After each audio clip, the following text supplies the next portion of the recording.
السلام عليكم ورحمة الله وبركاته، حبايب قلب مطبخ هنا حازم وأجمل متابعين. دمتم بألف خير يا رب، ويا رب يديمكم نعمة في حياتي وتفضلوا كده دايما مشجعيني على إني أعمل لكم وصفات جديدة.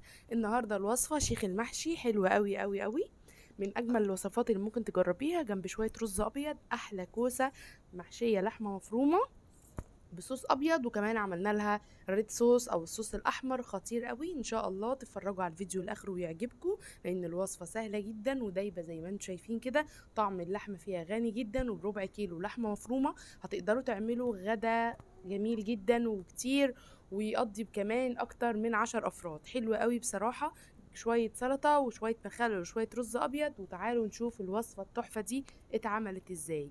بالصوص الابيض خطيره، وكمان بالصوص الاحمر اجمل واجمل. غدا ممكن تجهزوه في ثواني هيكون جاهز، وسهل جدا جدا، وكمان بيوفر معاكي وبيطلع معاكي كميه كبيره. معايا كيلو من الكوسه تقورته، معايا ربع كيلو من اللحمه المفرومه، معايا 3 بصلات، طماطميه كبيره، كمان معايا فلفلايه صفرا واخده نصها، وفلفل اخضر. ده هضربه كده في الكبه وانعمه خالص، وهعصق بيه اللحمه المفرومه بتاعتي. وكيلو كوسة أنا مقوراه وغسلاه غسلة نظيفة من الرمل، غسلاه بدل مرة 2 و3، ونقعاه بسقطة من الخل. عشان لو في أي ميكروبات ولا حاجة، الخل بيحافظ جدا على الخضار، وكمان بيشيل منه أي بكتيريا. في قلب الكبة هحط البصل، وهحط معاه الطماطم، وكمان هحط الفلفل الألوان، عندك اختياري ما عندكيش خلاص. كمان هحط الشطة دي حارة أو باردة، برضو اللي انت عايزاه ممكن تعمليه. هقطع الطماطم قطع صغيره، وكل ده في الكبه هضربه. على طاسه بقى في النار هحط فيها معلقه من الزيت ومعلقه من السمنه، وهشوح فيها اللحمه المفرومه. ربع كيلو من اللحمه المفرومه على كميه الخضار اللي مفروم دي هيطلع معاكي كميه محترمه قوي من اللحمه المتعصجه، طعمها تحفه قوي، والتوابل بتاعتها بسيطه، وهتحشي بيها الكوسه، وكمان هتكفي معاكي. ربع كيلو من اللحمه المفرومه في طاسه سخنه، حطيت فيها معلقه من السمنه وكمان معلقه من الزيت، وهبدا اشوح اللحمه. بحب الاول ابدا باللحمه قبل البصل، بتفرفر كده وبتاخد تشويحه معايا، وتاخد تحميره بسيطه كده معايا، فبتبقى خطيره بصراحه. وكمان بتبقاش ماسكه في قلب البصل كده، بتبقى مفرفره عن البصل. ربع كيلو من اللحمه المفرومه في اكله النهارده هتعمل معاكي وجبه متكامله من شيخ المحشي، اللي هي الكوسه المحشيه باللحمه المفرومه، من اجمل المحاشي اللي ممكن تاكليها في حياتك. حابه تضيفي رز مفيش مشكله، بس هو ده كده معمول بصوص ابيض طازه، يعني من غير اضافه اي رز ولا اي حاجه، هو محشيه بس لحمه مفرومه. هشوح كده اللحمة لحد ما تاخد معايا لون وتفك خالص على النار، وتاخد معايا تحميرة كده في الطاسة وهي سخنة، وهبدأ انزل عليها بالخضار اللي انا فرمته في الكبة.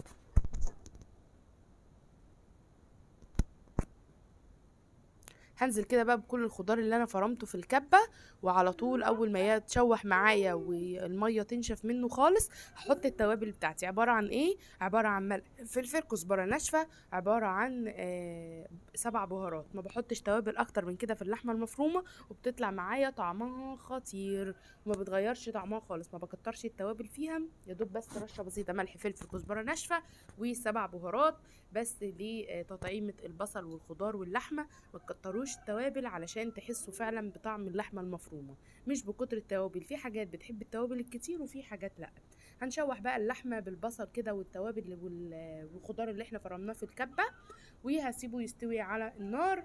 هكون انا في الوقت دوت غسلت بقى الكوسه بتاعتي، واول ما الفراخ اول اسفه اول ما اللحمه بتاعتي تتعصج، هقوم حشيها على طول بالكوسه.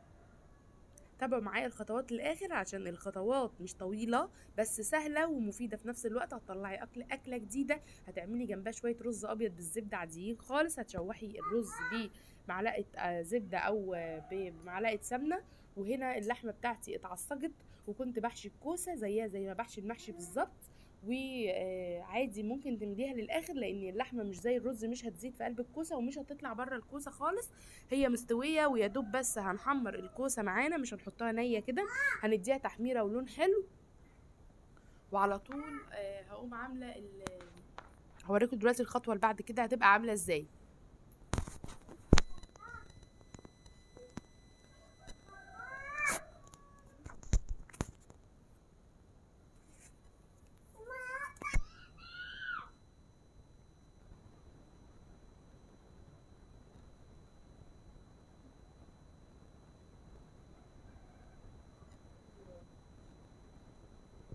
هخلص كميه الكوسه بتاعتي باللحمه.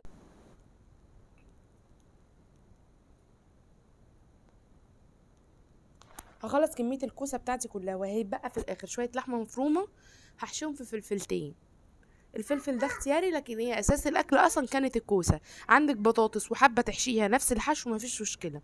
عندك خرشوف وحابه تجربيه، من الانواع الخضار اللي تحفه قوي الخرشوف. وكمان لما بينحشى بيبقى طعمه تحفه قوي، بياخد صوص كده ابيض، هنعمله مع بعض ان شاء الله.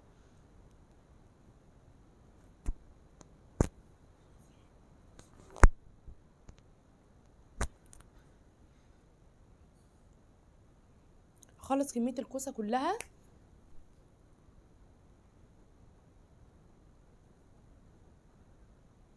هخلص بقى كميه الكوسه كلها، وهرجع بعد ما خلصت بقى شويه من اللحمه المفرومه.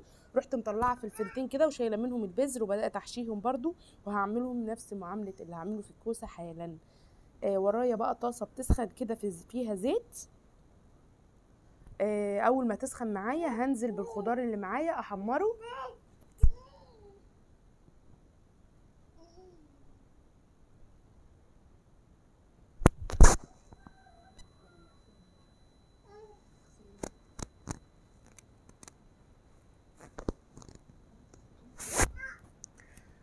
حشيت كده كميه الخضار اللي معايا، الكوسه والفلفل، وعلى طول هحمرهم معايا كده في قلب الطاسه علشان ياخدوا لون. انا عايزه لون ذهبي، لان انا اول ما انزلهم في الصوص هياخدوا غلوتين، والكوسه كده كده هتبقى مستويه بعد التحمير، واللحمه المفرومه مستويه معايا، يا دوب هديها. هعمل الصوص الابيض والصوص الاحمر، وادي هنا غلوه وهنا غلوه.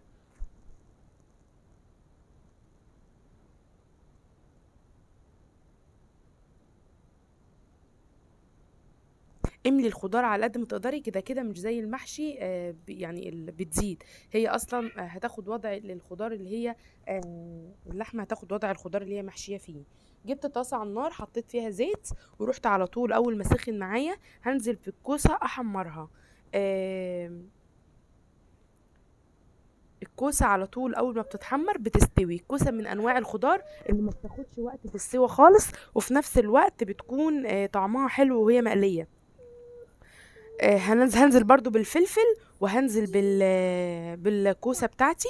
واول ما اول ما تتحمر، انا اسفه على صوت بنتي والله، انا عارفه ان هي عامله ازعاج بس انا ما عرفتش امنتج بالليل او امنتج وهي نايمه.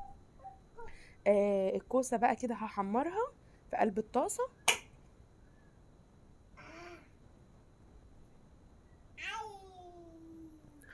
واول ما تاخد معايا لون هبدا اجهز في الصوصات بتاعتي، اللي هو الصوص الابيض، صوص بشاميل عادي خالص، وكمان الصوص الاحمر هنعمله بالثوم، وهنحط توابل فيه بسيطه كده. بعد ما خدت معايا لون ببدا اشيل اول حاجه خالص الفلفل، علشان الفلفل ما بياخدش وقت، وعشان كمان ما ينهريش معايا في الصوص اللي انا هحطه. الكوسه هسيبها تاخد لون، وعلى طول اقوم مطلعهم على مصفى ينزلوا كل الزيت اللي فيهم، وعلى طول هقوم حطاهم في الصوص الابيض بتاعي والصوص الاحمر. هحط طاسه كمان من الكوسه بعد ما اطلع الطاسه دي، وهبدا اعمل معاكم الصوص الاحمر والصوص الابيض. سهل جدا. طعم الكوسه كان خطير في الصوصات، شويه رز ابيض زي ما قلت لكم وسلطه كده ومخلل، وهتبقى اكله حلوه وموفره. وبربع كيلو بس من اللحمه المفرومه قدرتي ان انتي تعملي غدا متكامل.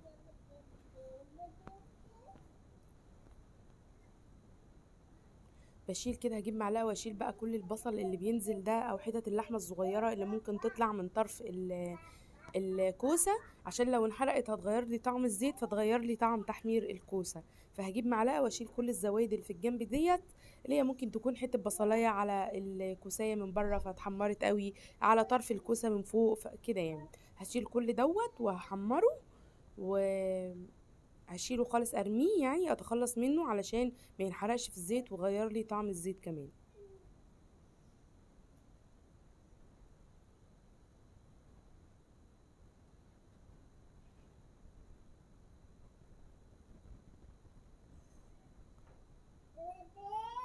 طلعت كده الكميه بتاعتي كلها، وهنضف الزيت زي ما انتم شايفين، وهبدا انزل نص كميه الباقيه معايا من الكوسه. الكوسه بتتحمر هناك، جبت حلتين صغيرين، هحط واحده فيها الريد صوص او الصوص الاحمر، والوايت صوص اللي هو الصوص الابيض. هحط معلقه سمنه هنا ومعلقه سمنه هنا. هحط هنا فصين من الثوم مفرومين ناعم. قبل ما يصفروا معايا هنزل الطماطم الفريش اللي انا ضرباها في الخلاط. حابه تستخدمي صلصه معلبه مفيش مشكله. هنزل اول ما يتصفر بس تاخد سيكه كده ذهبي فاتح خالص، هقوم على طول نازله بالصلصه بتاعتي او الطماطم الفريش اللي انا ضرباها في الخلاط. وعلى طول الحله التانية هنزل على معلقتين سمنه، عليهم معلقتين من الدقيق مليانين، واول البشاميل بتاعنا العادي خالص. اول ما تاخد معايا لون، اول ما تاخد معايا لون كده دي يصفر حاجه بسيطه، هقوم على طول نازله بنص كيلو من اللبن. وهو حلو قوي على نص كيلو كوسه. انا عامله كيلو من الكوسه المحشيه لحمه، هحط نص في الصوص الاحمر ونص في الصوص الابيض. حابه تعملي الوصفه دي مره والوصفه دي مره مفيش مشكله، بس هما الاتنين مره واحده كده بتبقى حاجه مختلفه. وفي نفس الوقت لو عندك عزومه وحابه تعملي اطباق مختلفه تقدري ان انت تعملي الاطباق دي حلوه وجديده، وكمان طعمها حلو قوي. هي ممكن تكون شبيهه بالكوسه اللي بالبشاميل اللي متقطعه شرايح، بس دي محشيه وفي نفس الوقت بتاخد تحميره كده بسيطه. هنزل بقى بنص كميه الكوسه والفلفل في الوايت صوص وفي الريد صوص. هنزل بحبه هنا وحبه هنا، يعني نص كيلو هنا ونص كيلو هنا. مقسماهم فعلا بالعدد صح، كانوا 10 وحدات هنا وعشر وحدات هنا.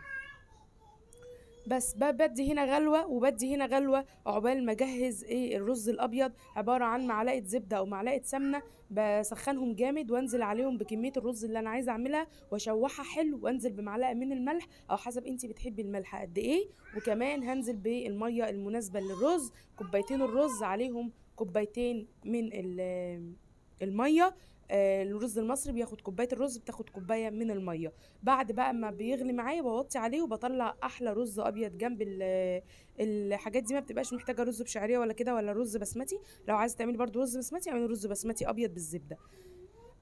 هنا بعد بقى ما خلصت وغرفت وشايفين الجمال عامل ازاي، بصراحة خطيرة ودايبة دوب مستوية قوي. الصوص خطير، نزل فيه بواقي لحمة كده، ونزل فيه التسكيرة بتاعت الكوسة. وكمان الوايت صوص طلع الصوص خفيف، ويعني وسط، ولا خفيف قوي ولا تقيل قوي. عشان انا غليته غلوة واحدة بس في الكوسة، ما كترتش فيه غليان علشان البشاميل ما يتقلش معايا. لو البشاميل اللي تقل معاكي حطي نص كوباية مية دافية او نص لبن دافي، وابداي قلبيه كده هيبدا يفك معاكي. دي كانت وصفتي النهارده ليكم، يا رب تكون عجبتكم، يا رب اكون دايما عند حسن ظنكم. دمتم بالف خير وربنا يديمكم نعمه في حياتي، ومع السلامه.